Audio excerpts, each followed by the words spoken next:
A pitamo i vas, kako i gde ste pronašli svoju srodnu dušu? Nekada su se parovi upoznavali na javnim mestima, poput kafića, noćnih klubova, ulica i parkova. A da li se i u kojoj meri to promenilo i gde mladi danas pronalaze partnere, pitali smo mi naše sugrađane u glavnom gradu.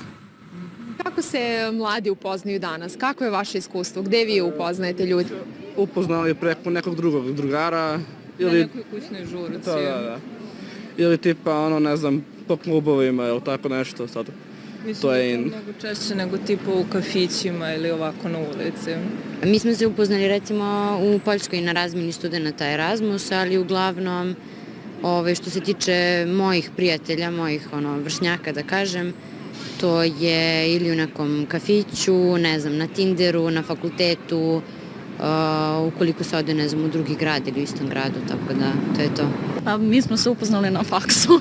Tako da, ovako, pa uglavnom kafići, žurke, provod, tako da.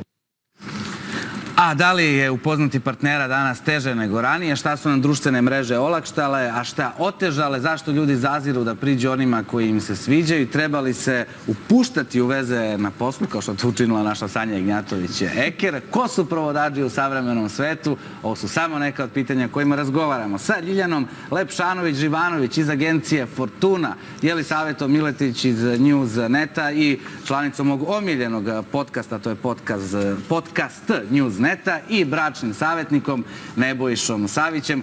Kada rešimo ovo pitanje upoznavanja, onda stižemo i do bračnog savjetnika. Dobro jutro.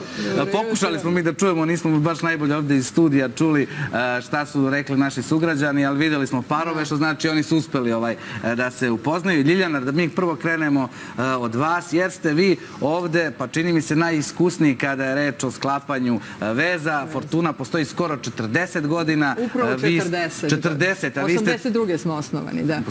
Srećno vam 4 decenije postojanja. Vi ste tu 37 godina. Za šta se promenilo za tih 37 godina? Iskreno, ja sam vam i rekao, ja sam mislio Fortuna više ne postoji. Pa šta će nam agencija za upoznavanje kad je sve na klik od nas? U svetu, da.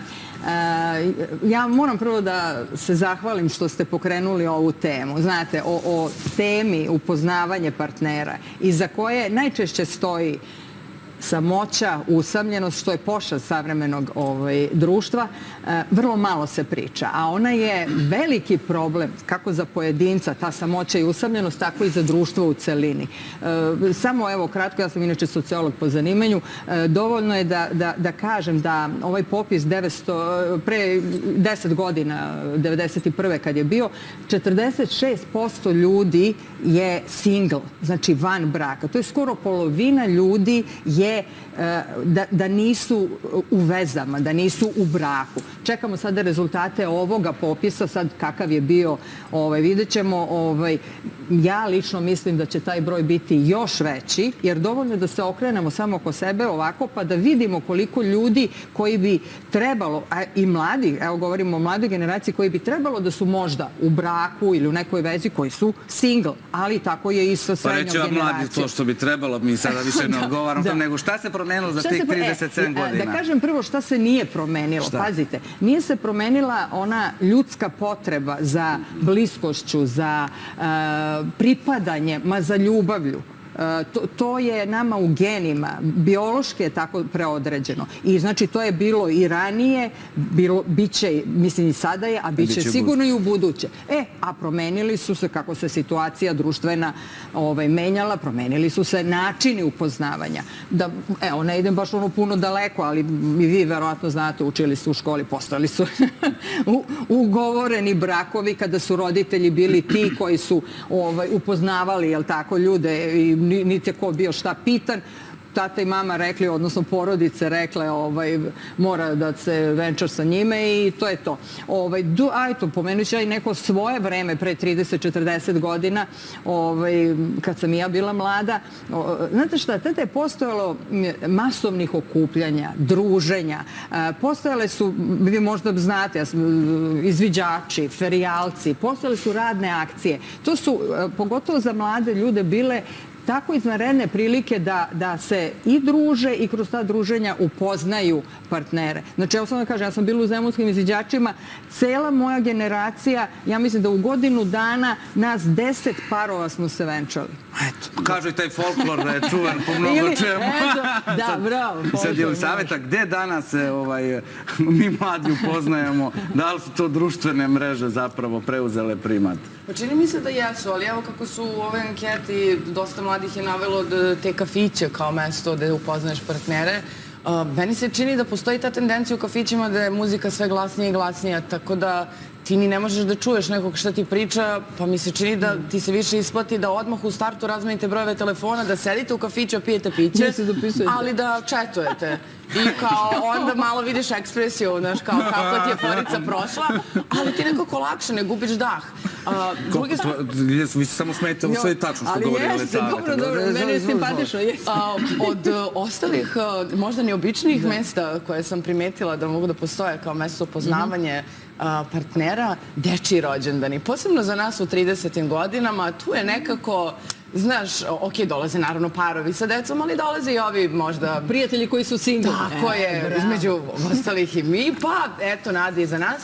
Ali zašto stati tu? Ja mislim da treba se fokusirati i na ova mesta koja svi upotrebljavamo. Naprimer, sajđije, obućari, što da ne i koradžije, pa tu su interesovanje, dakle, praviš pitu malo, pa pričaš koju ti voliš. Ovo je sad bilo kao, odgovaram ti na pitanja i samo reklamiram se. Znači, idem kod sajđije, ali pravim pitu, idem i kod koradžije. Staćemo, mi tu ima tu sad i druga strana te medalje. Nebojša, kakva je situacija o poslovnom okruženju? Mi smo, dok smo pripremali ovu temu, shvatili da taj posao dođe na kraju kao možda i ajde kažemo, najlakše rešenje. Vidimo u stvari iz odgovora i iz našeg razgovora ovde da svuda gde se ljudi okupljaju, svuda gde su ljudi su potencijalne prilike da upoznamo nekoga. I ja bih rekao da je na neki način lepota života i u toj nepredvidivosti. Ta prava ljubav može da vam se desi kad se najmanje nadate i da je nađete tamo gde nikada to i ne slušamo očekujete. stvarno stalno. Kad Ali najmanje očekuješ, gde je ona? To je pitanje. Kad bi to znao, onda ne bi sedeo ovde sada sa vama, već vjerojatno bi negde ispod neke palme sedeo. Ali da se vratim na vaše pitanje, pa puno vremena provodimo na poslu i normalno je da imamo tu neke ljude sa kojima provodimo, radimo, vidimo ih u nekim različitim situacijama i prirodno da vam se jave neke emocije. Sad uvijek je to pitanje da li te veze imaju budućnost ili ne. Pa da, zato što zamislite, uđete u vezu, kasnije brak, a ceo dan ste na poslu. Sve mi je jasno. Ima parova kojima to odgovara. Naprimjer, ustanu u isto vreme, istim kolima dođu na posao, rade u istom poslu, istim kolima se vrate nazad, ista kuća, isti krevet. Nekome je užas, ali kad pričam, nekome se okreće stomak, a neko uživa u tome. Sad, postoje neke firme, recimo, da čak imaju tu poslovnu politiku da je zabranjeno i naravno to ima isto nekog smisla jer smatraju da će to uticati na njihov kvalitet, fokusiranost na posao i tako dalje. Ali opet ja bih i rekao da to vodi u neku drugu krajnost, apropo ovoga što je rekla Ljilja, svi mi želimo neki kontakt, želimo neku ljudskost na prvom mestu. Mislim da se tako guši tim nekim zabranama, guraju nas u neku izolaciju i tako dalje, pa mi smo došli do neke možda apsurdne situacije da, na primjer, danas nekom iskrenom džentlmenu jako teško da da pravi kompliment nekoj ženi. Jer to može automatski da se pogrešno protumači da je to neko seksualno uznemiravanje, što je bilo takvih slučajeva i tako dalje. Tako da je sad to, uvijek je to neki mač sa dve oštrice. Tako da veze na poslu da, ali mislim da tu nijanse odlučuju. Ako radite u istoj firmi, u nekim različitim odeljenjima, super. Ako baš radite na istom poslu, pa ne znam. Evo, videli smo montaže izgleda dobro posao, da se neke stvari izmontiraju i u životu, a ne samo Ne, to je koristan savjet, nam sledi velika firmina proslava uskoro, sledeće nedelje, tako da čuti od vas. Ljiljana, pre nego što pređemo i na drugu anketu, ko nam se danas obraća? Ko danas pozove broj Fortune? Koji je uzrast, profil ljudi? Raznih godišta se ljudi javljaju, ali evo, prosto ispod 30 godina, čak i ispod 35 godina nemamo odviše javljanja, nema devojaka. Mladića ima. Evo, ovo je možda prilika da pozovem devojke. Fortuna ima akciju besplatno učlanjenje za devojke. Evo, oko nove godine. Akcija, cilj upoznavanja četvrtog rata. Ako pozovete u narednih pola sata. Više se mladića javlja. Ali inače imamo, evo, prosto znam da to interesuje gledaoce. 96. godište je najmlađa članica, a 39. godište je jedan gospodin. Da, toliko vitalan, toliko simpatičan. Koliko je to? 82-3 godine. Da, on je sada najstariji. I koliko je uspešnih veza bilo za 37 godina? Dosta uspešnih veza. Pazite, ne bismo mi opstali da tu nema rezultata. Jedino je problem što ljudi o tome nerado pričaju, ali to možemo nekom drugom prilikom o tim nekim predrasudama i tako dalje. Ali evo samo da dovršim, ko su ljudi, šta je njihova namera koji se javljaju u Fortunu? Znate, ima danas jako puno načina za upoznavanje, pričat ćemo, jel tako, pomenut ćete i u stvari online upoznavanja. U Fortunu se javljaju ljudi koji su, ja imam običaj kažem, ozbiljnih namera. Znači imaju cilj da ostvare novo poznanstvo za trajnu vezu, zajednički život, brak, kad su u pitanju mlađi ljudi. To nije samo reći u oglas. Ne, sigurno. Mora isključivo slobodna osoba, znači da može da bude član. Znači, a kad su u pitanju mlađi ljudi, cilj je zasnovati porodicu, imati potomstvo.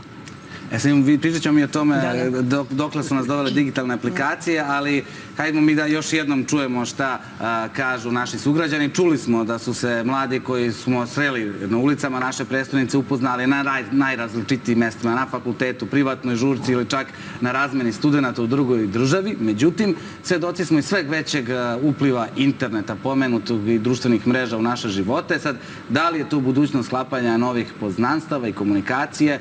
To je još jedno pitanje koje smo postavili Beograđanima. Kako i gde se mladi danas upoznaju?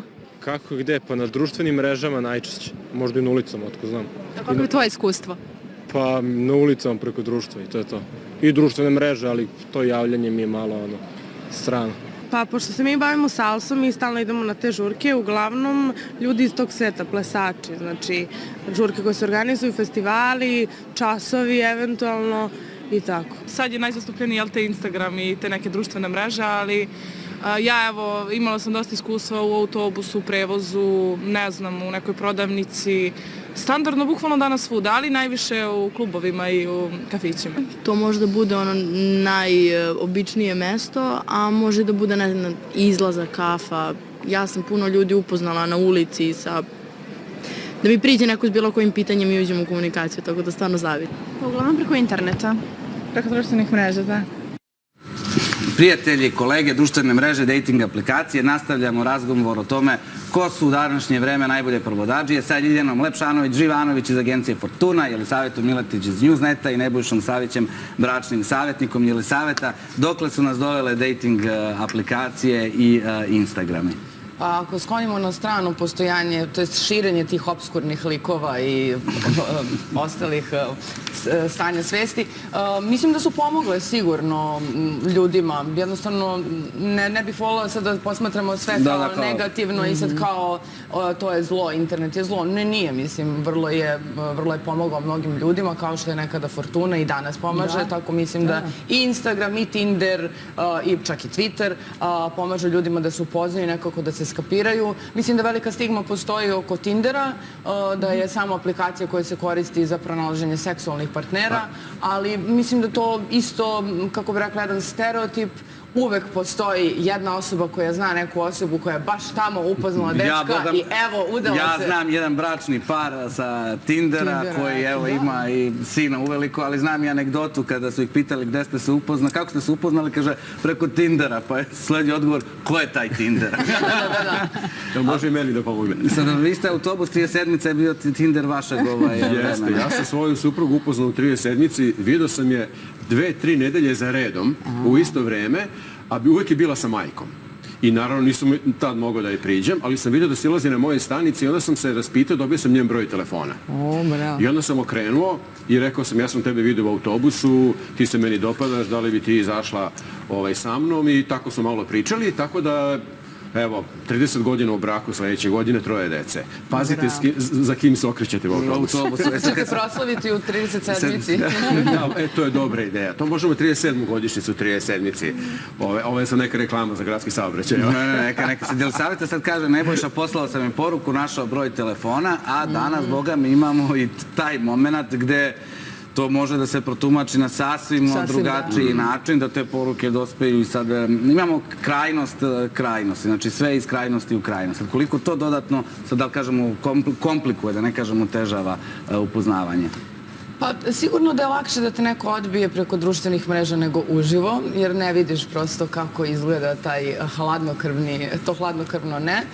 Čini mi se da komunikacija i u jednom i u drugom smeru je otišla predaleko u nekom smislu, tako da treba da budemo obazriviji nego što smo nekada bili i jeste malo sada to onako pipavije, ali prosto zato što smo doveli već komunikaciju do takvih krajnjih granica neprijatnosti da sada prosto moramo da se ponašamo mnogo pristojnije nego što jesmo. Ja nemam problem ni s jednim ni s drugim, meni je samo nekako ovde mi se čini da više ljudi skupi hrabrost da ti pošalje neku poruku, iako je pristojno okej, ali nekad krene ona da ti uzurpira i taj digitalni prostor, pa budeš u fazonu, dobro, čekaj, mislim, mora... Čekaj, stani. Ovde već mora da ide blok. Neke zdrave granice. Neke zdrave granice da se postave. Sad, koliko je to opet i mač na dve oštrice, jer kažeš i sama, imamo više hrabrosti na društvenim mrežama kada kucamo, a onda prinađeš se s tim nekim i uživo ćorak. Katastrofa, da. Mislim, ne bih da kažem iz ličnog iskustva, ne pričamo o tuđim iskustvima. Da, kako da kažem iz ličnog iskustva, ne kažem iz ličnog iskustva. Ali ja bih samo želeo da se dodam, ako imam tu slobodu, po pitanju društvenih mreža, naravno je to dobar način da se neko upozna. Ali uvek kažemo ljudima, nemojte da formirate mišljenje o toj ličnosti samo na osnovu njenog profila na Facebooku ili nekim društvenim mrežama. To može da bude dobar način za prvi kontakt, ali naravno ništa ne može da zameni živi razgovor i onda to nam pruža bolji uvid u neko ko to zaista jeste. Sad imam jedno pitanje za vas. Koliko su ta, kako kažemo, slična interesovanja važna za povezivanje ljudi i opstanak neke veze kasnije ili braka, ili se u tome pridaje previše značaja i da je više ima istine u onom suprotnosti se privlači? Pa gledajte ovako, to je odlično pitanje i jako velika potreba, jer poslednji, možda je pola godine, godinu, većina klijenata koji dolazi kod mene, bračni parovi, njihova potreba je emocionalna distanca, odnosno emocionalno su se udaljili jedan od drugoga. Nemaju prevelikih svađa, lepo funkcionišu na te tehničke stvari, deca, kuća, nabavka, gledano s polja, baš imaju dobar brak, ali jednostavno emocije njihove polako su se ohladile, pa čak i umale. Zašto?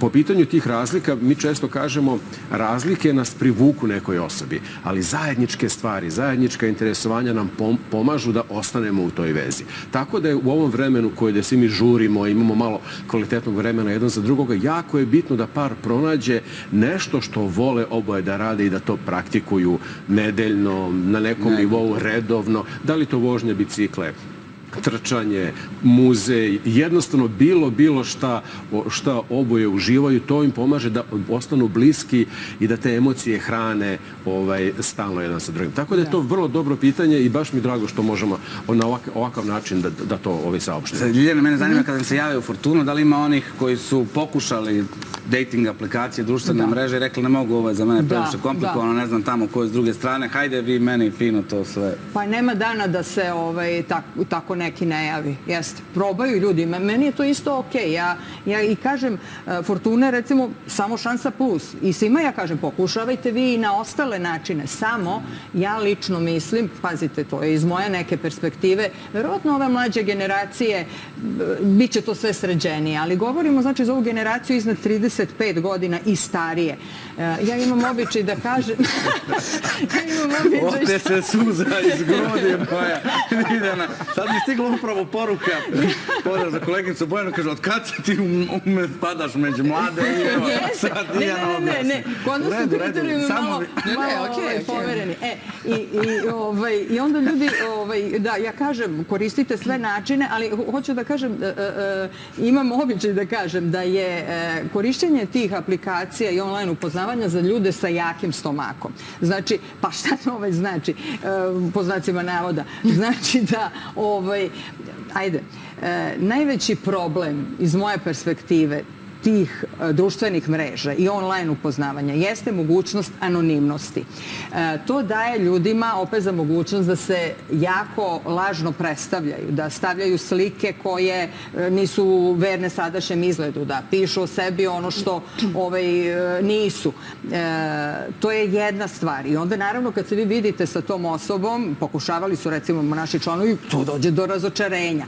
Onda isto šta je problem iz ove perspektive, kako da kažem, ljudi ozbiljnih namera, znači ovo što sam pomenula, znači za brak i tako dalje. Zato što se na tim društvenim mrežama, aplikacijama nalazi mnoštvo motiva, nije izdefinisan cilj poznanstva. Ja mislim da svako od njih, tih valjda vlasnika ili kako to već ide, njemu u cilju da ima što veći broj ljudi, pa nek se oni tu druže, nek se oni dopisuju već šta li hoće.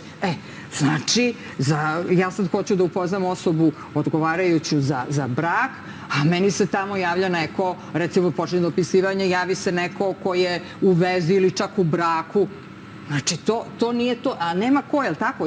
Ispravite me ako grešim. Nema cenzora, nema ko da izfiltrira to. Da, nedostaje nam cenzor ta aplikacija. Sad ću odmah reći, a u Fortuni, pazite, kod nas ljudi, 98%, ja neću kažem 100%, ljudi dođu, mi ih vidimo. On popunjava upitnik, ostavlja podatke, naravno koji su zaštićeni. Znači, to već govori o jednoj ozbiljnosti, znate.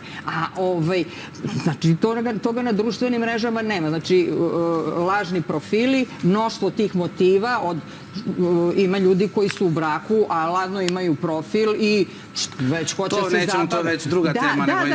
Nemamo još mnogo, nam prolete vreme. Jelisaveta, ko se danas, što misliš, lakše upoznaju? Oni mlađi 35 ili mi mlađi iznad 35? Mislim da generalno postoji neki trend otuđivanja i straha od toga da budemo povređeni i onda nekako, da se tako kolokvijalno izrazim, svi se nekako emocionalno štekamo. I to jeste jedan ozbiljan problem, jer onda ako se plašiš, ne znam kako uopšte možeš da dođeš do toga da sad upoznaš nekoga, jer to podrazumeva da si se otvorio.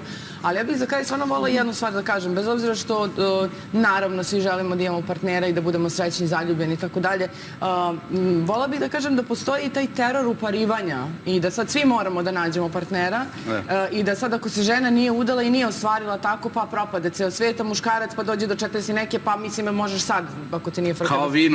Da. Tako da, volila bih da ljudi nekako probaju i da budu sami, jer to uopšte nije loša stvar.